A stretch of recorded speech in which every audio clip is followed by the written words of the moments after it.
Boa noite, amada Igreja do Senhor. Sejam todos bem-vindos em nome de Jesus. A pastora foi beber água. Peço que a amada Igreja abra a palavra do Senhor em Mateus 6.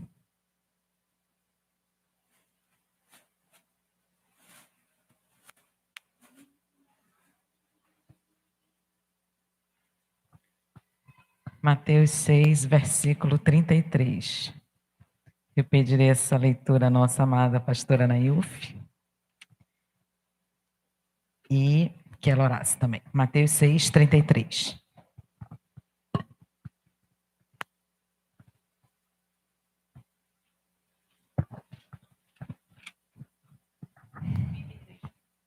Isso. Buscai, pois, em primeiro lugar o seu reino e a sua justiça, e todas essas coisas vos serão acrescentadas.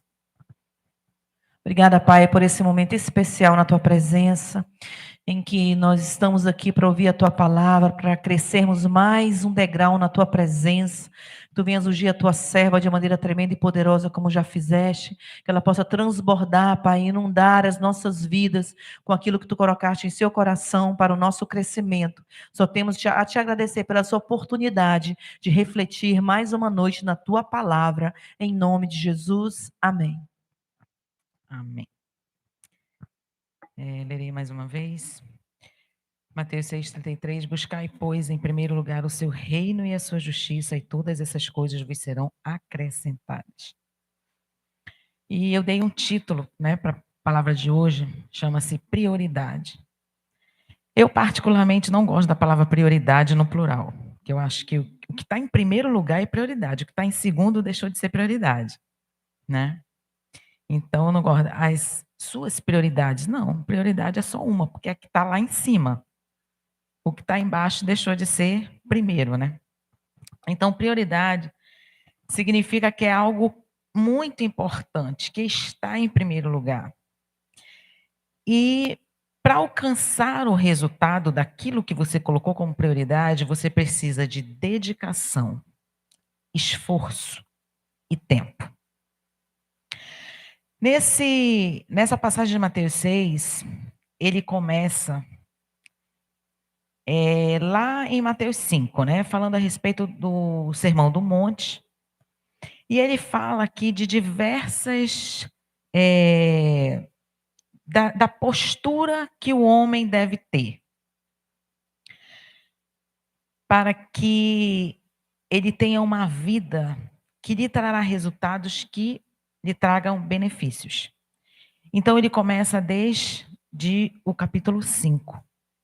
E aí, no capítulo 6, ele fala da justiça, de como jejuar, dos tesouros nos céus. E ele fala assim: não acumuleis para vós outros tesouros sobre a terra, onde a traça e a ferrugem, no versículo 19, corroem, e onde ladrões escavam e roubam. Mas ajuntai para vós outros tesouros no céu, onde traça nem ferrugem corrói, e onde ladrões não os escavam nem roubam. Hoje a gente vai fazer mais leitura, tá, irmãos?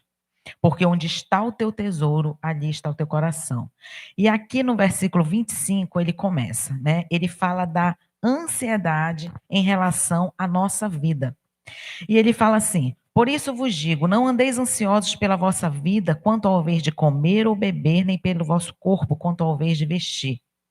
Ele coloca aqui coisas básicas da necessidade do homem: comer, beber e vestir. Aí ele faz uma observação, né? E ele pede para nós observarmos. Nós que estamos preocupados com beber, comer e vestir, ele fala: peraí, observem. Observem a criação do Senhor, a perfeição dela. E ele coloca assim: não é a vida mais do que alimento e o corpo mais do que as vestes? Observai as aves do céu. Não semeiam, não colhem, nem ajuntam em celeiros, contudo, vosso Pai Celeste as sustenta. Veja bem, irmãos, nós somos o topo da criação de Deus. Nós somos o melhor da criação de Deus.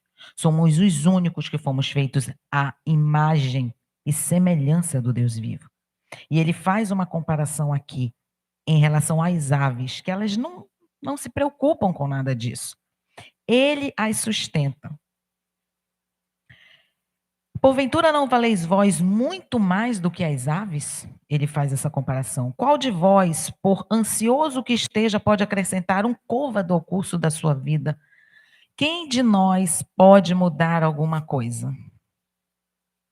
Qual de nós pode mudar o nosso futuro? A gente nem sabe o que vai acontecer daqui a 1 segundo, daqui a 1 minuto, daqui a 5 minutos.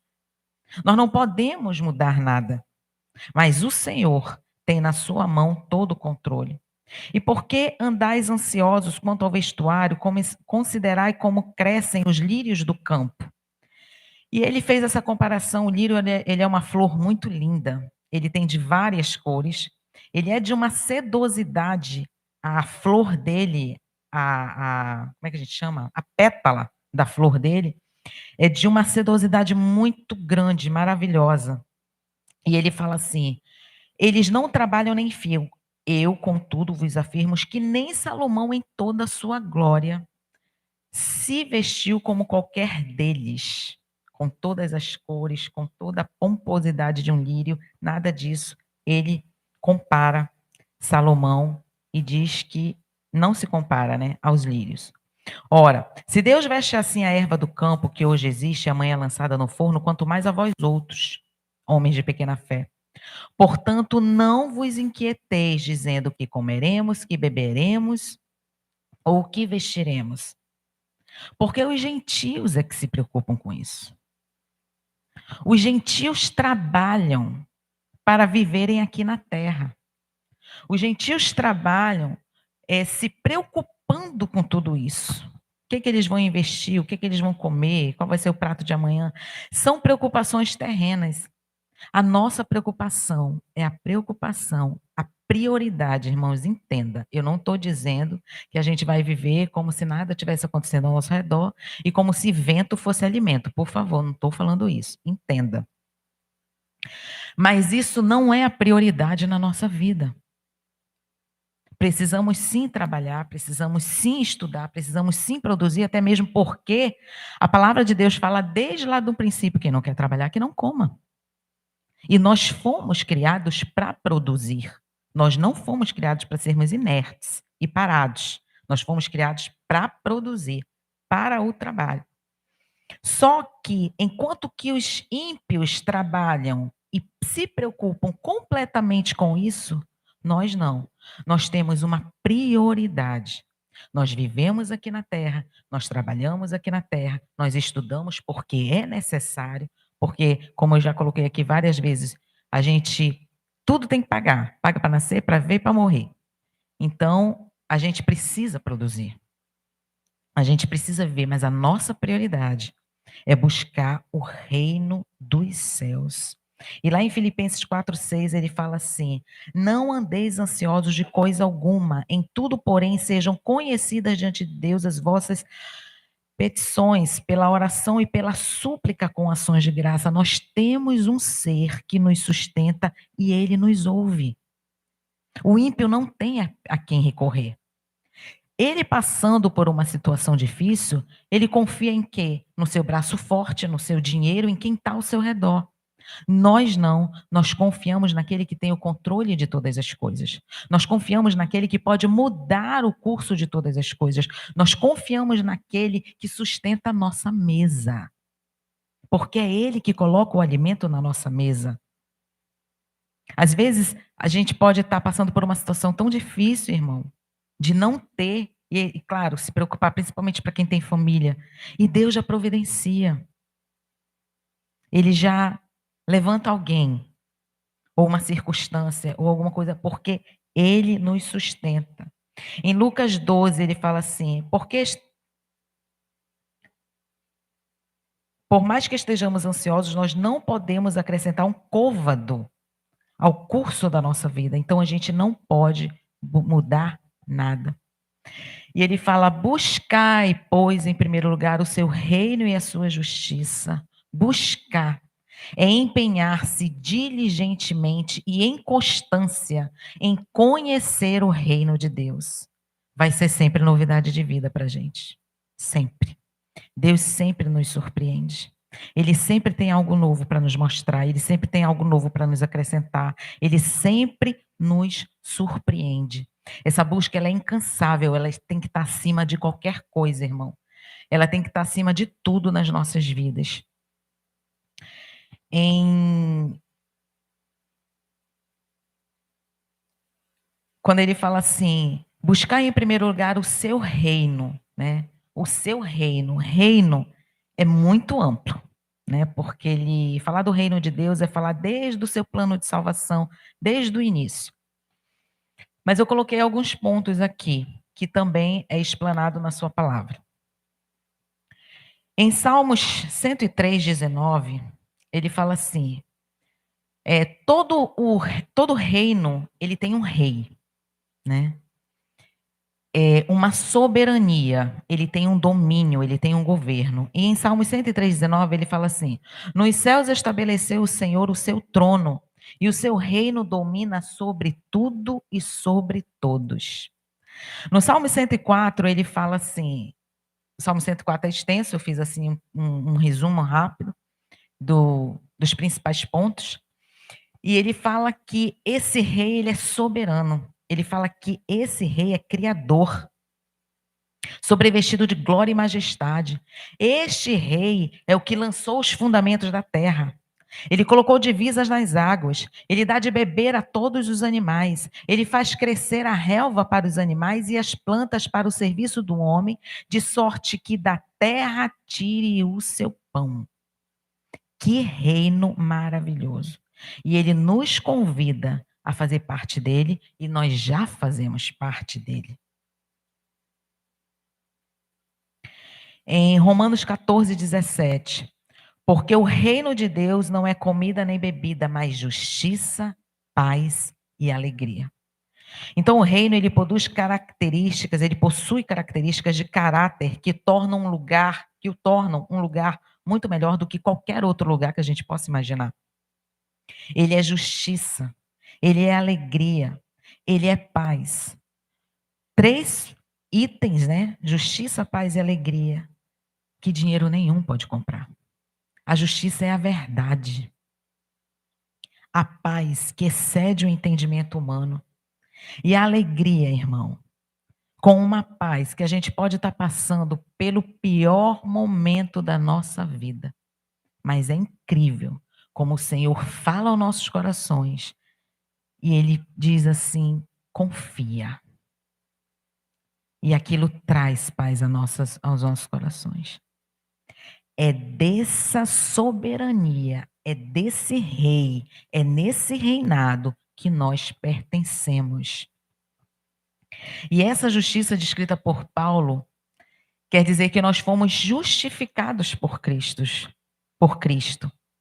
E nos tornamos justos quando nos tornamos cidadãos dos céus, quando nós aceitamos ao Senhor. E ele fala do seu reino em Mateus 13, quem puder abrir. Mateus 13:31. Ele fala que esse reino é semelhante a um grão de mostarda.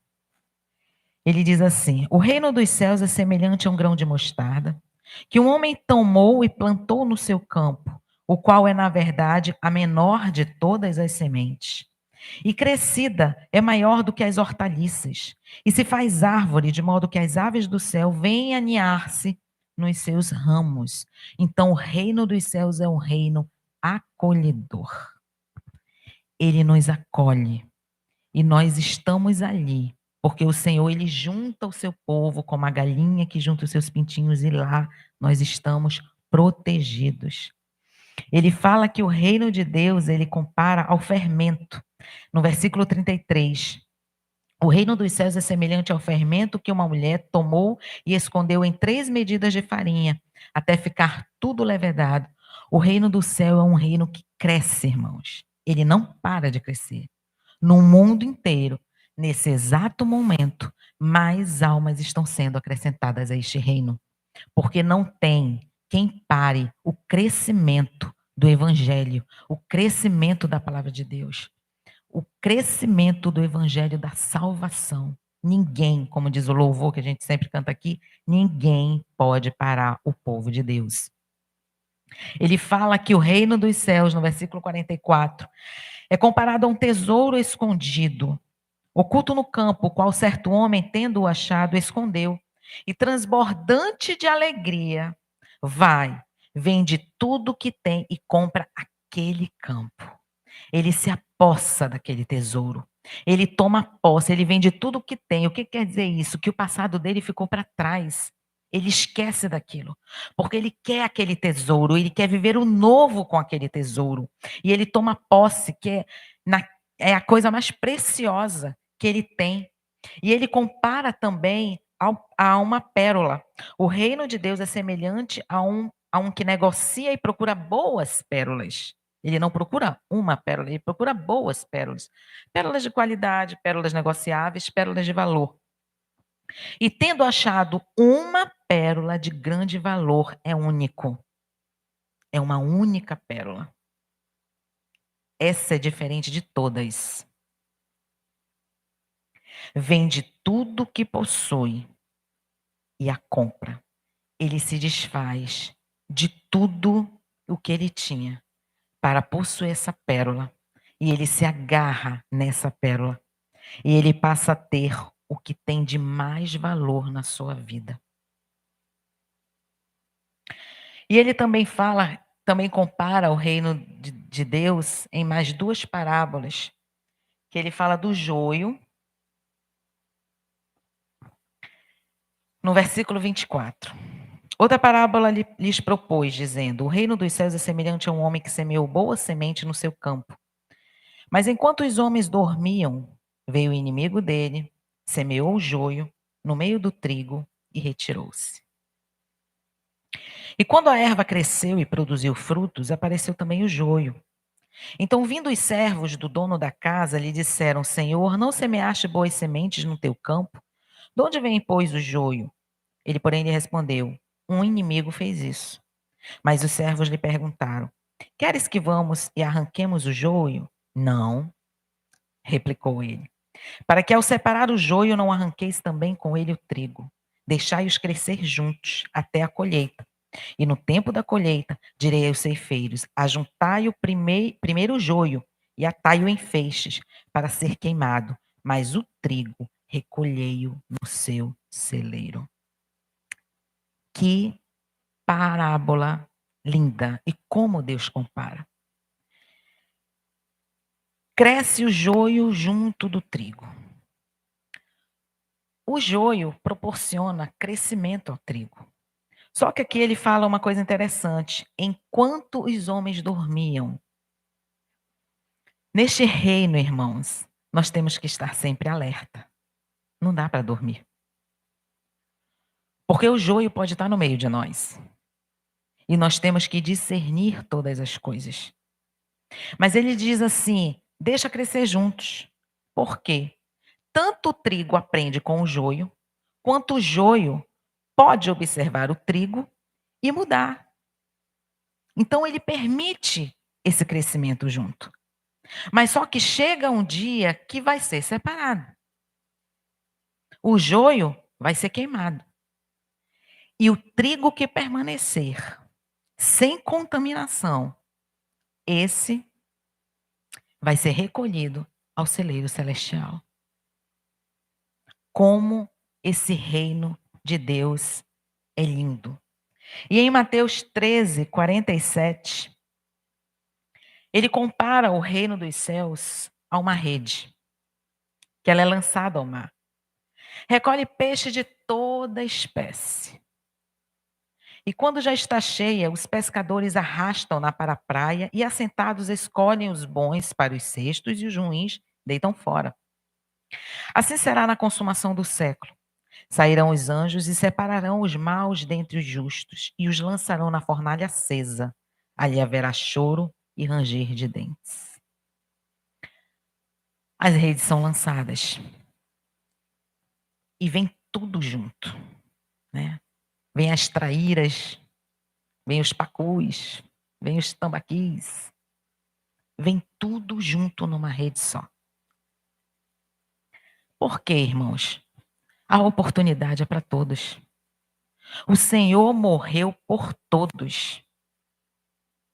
Isso lhe foi imputado por justiça. Ele morreu por todos, de todas as gerações. Não importa o pecado, não importa quem seja, ele morreu por todos. Então a rede é lançada para trazer a margem. Mas os ruins, os peixes ruins, que não aproveitaram a oportunidade, que não quiseram aceitar a morte e a ressurreição de Cristo, não quiseram aceitar o Senhor Jesus como único e verdadeiro Salvador, não quiseram uma mudança de vida, não quiseram uma transformação nos seus corações, nas suas almas, enfim, não deram crédito à verdade, como diz a palavra do Senhor. Esses serão lançados na fornalha acesa, e ali haverá choro e ranger de dentes. Em Mateus, no versículo 51, ele fala assim: Entendestes todas essas coisas? Responderam-lhe sim. Então lhes disse: Por isso todo escriba versado no reino dos céus é semelhante a um pai de família, que tira do seu depósito coisas novas e coisas velhas. Esse escriba versado no reino dos céus é o escriba que tem conhecimento. Ele não só escreve sobre leis, mas ele tem um conhecimento do reino dos céus. E por ter esse conhecimento, ele tira do seu depósito coisas velhas e coisas novas. Irmãos, que nós venhamos a tirar do nosso coração, que é o nosso depósito espiritual, as coisas velhas e coisas novas, para um balanço. E deixa as velhas para trás. E se aposse do novo. Se aposse do tesouro. Se aposse da parábola. Se aposse da verdade do reino dos céus. Porque é isso que o Senhor pede de nós. Amém? E ele fala assim: buscai a sua justiça. A justiça é o caminho da verdade, que é mostrada pelo Senhor em sua palavra. Em Mateus 21:32a, ele fala assim: porque João veio a vós outros no caminho da justiça e não acreditaste nele. João veio e pregou a verdade. Arrependei-vos, pois está próximo o reino dos céus. Arrependei-vos, porque o Senhor está aqui para salvar. Abra o seu coração para que o reino entre, para que o Senhor entre. Então ele veio para mostrar a justiça, a verdade, é o caminho da retidão. É a verdade que purifica a alma. É a verdade, irmãos, que nos constrange, porque a palavra de Deus, ela nos mostra quem nós somos. Pecadores, pobres, cegos e nus. E ela nos constrange. Porém, ela nos traz uma felicidade e uma paz imensa.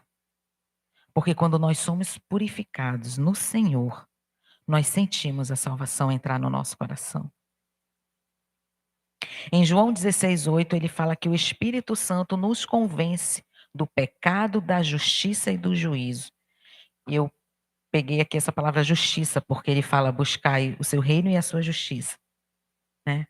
E ele fala assim, que é a justiça da verdade, em que ele, sendo puro e santo, deu a sua vida por nós. E é isso que que Cristo fez. E o Senhor, Deus na sua essência, vendo tudo isso, ele achou isso justo.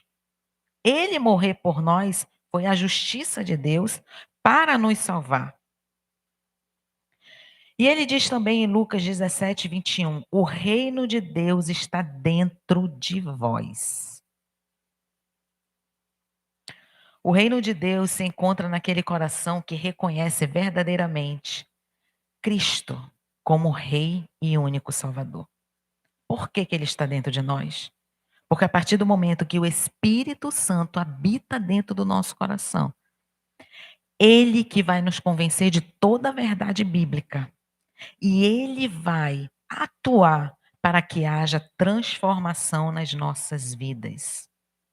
Não é uma exibição externa. Nesse mesmo texto, mais acima de Lucas 17, o Senhor fala nesse sentido que ele não é uma exibição externa. A nossa mudança é de dentro para fora.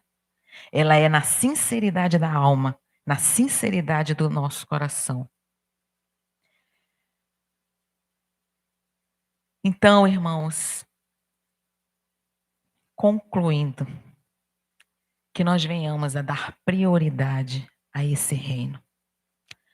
Vamos produzir, trabalhar, estudar, mas vamos viver a verdade deste reino.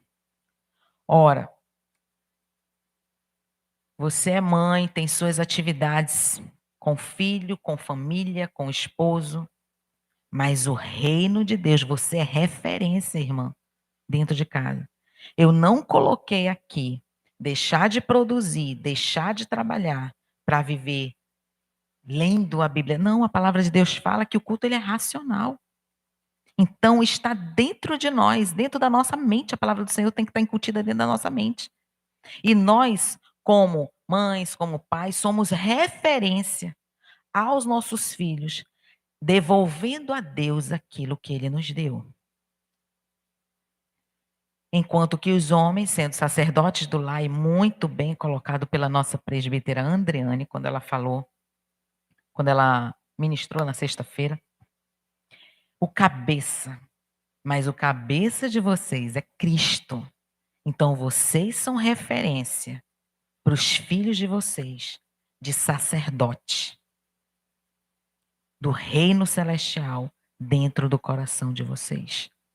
Então trabalhe, cuide da sua casa, cuide da sua família, produza, mas não esqueça que o reino de Deus deve estar dentro do seu coração e isso implica que onde quer que nós andemos, nós somos referência de Cristo aqui na terra.